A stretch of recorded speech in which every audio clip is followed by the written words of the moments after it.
Bonjour, bienvenue dans la série sur l'électrodynamique classique. Donc continuons sur la théorie vectorielle de la diffraction. Euh, alors, telle quelle, l'équation qu'on a vue à la fin de la vidéo précédente présente une difficulté concrète. Son intégration porte sur tout le plan z égale 0. On ne peut exploiter la nullité sur les parties métalliques de l'écran des composantes tangentielles du champ électrique. Ce sont en effet les composantes tangentielles du champ électrique total qui s'annulent, et non seulement celles sur E'.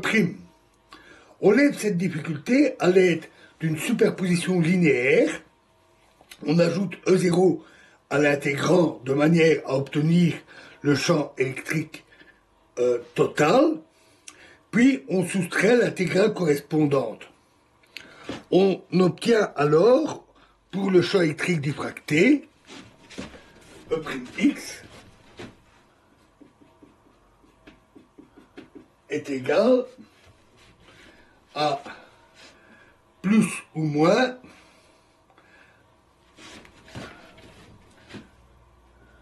un sur 2pi intégrale sur nabla croix intégrale sur S1 de n croix E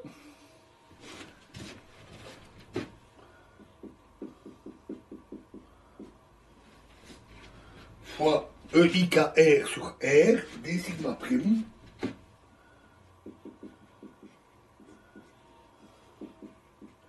moins E1,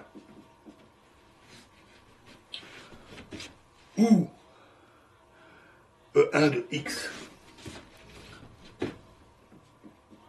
où E1 de X est égal à plus ou moins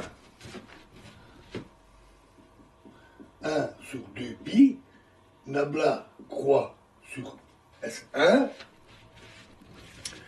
de n croix E0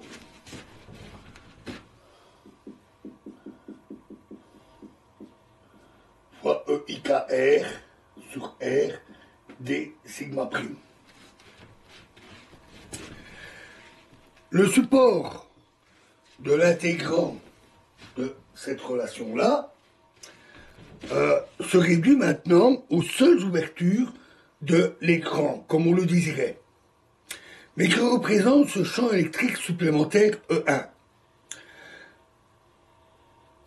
De même que l'équation de la vidéo précédente exprime le champ supplémentaire diffracté pour z supérieur à 0 en fonction de son intégrale de surface sur la totalité de l'écran, de même, la dernière relation ici représente le champ source E0 dans la région z supérieure à 0, mais E1 étant défini par une intégrale sur la surface z égale 0, il respecte les symétries. Alors, quelques instants de réflexion permettent donc de se convaincre que ce comportement signifie que si z est inférieur à 0, la somme E0 plus E1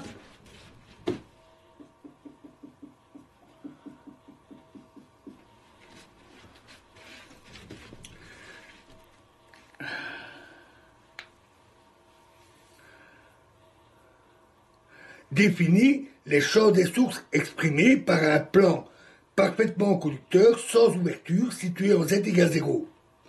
E1 et son partenaire B1 sont donc les champs réfléchis.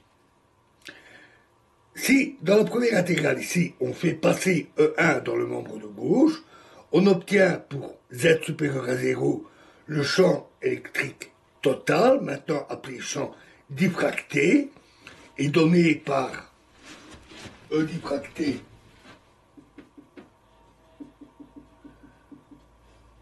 de X égale plus ou moins 1 sur 2pi nabla croix intégrale sur les ouvertures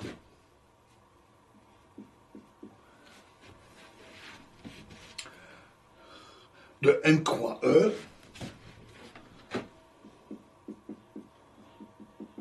EIKR sur R d sigma prime.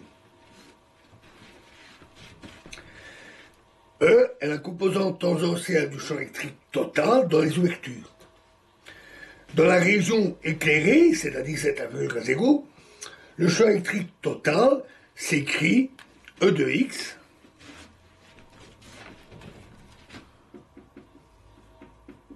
égale E0 plus E1 moins E diffracté.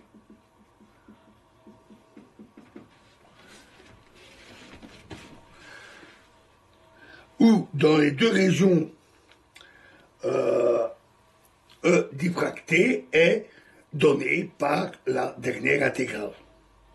Cette expression du champ électrique diffracté en fonction des champs électriques tangentiels dans les ouvertures d'un écran plan peut facilement, parfaitement conducteur, a été obtenue pour la première fois par Smith. Elle permet d'élaborer une procédure d'approximation cohérente donnant un champ diffracté qui vérifie les conditions aux limites en z égale 0 et à l'infini. On en verra quelques exemples.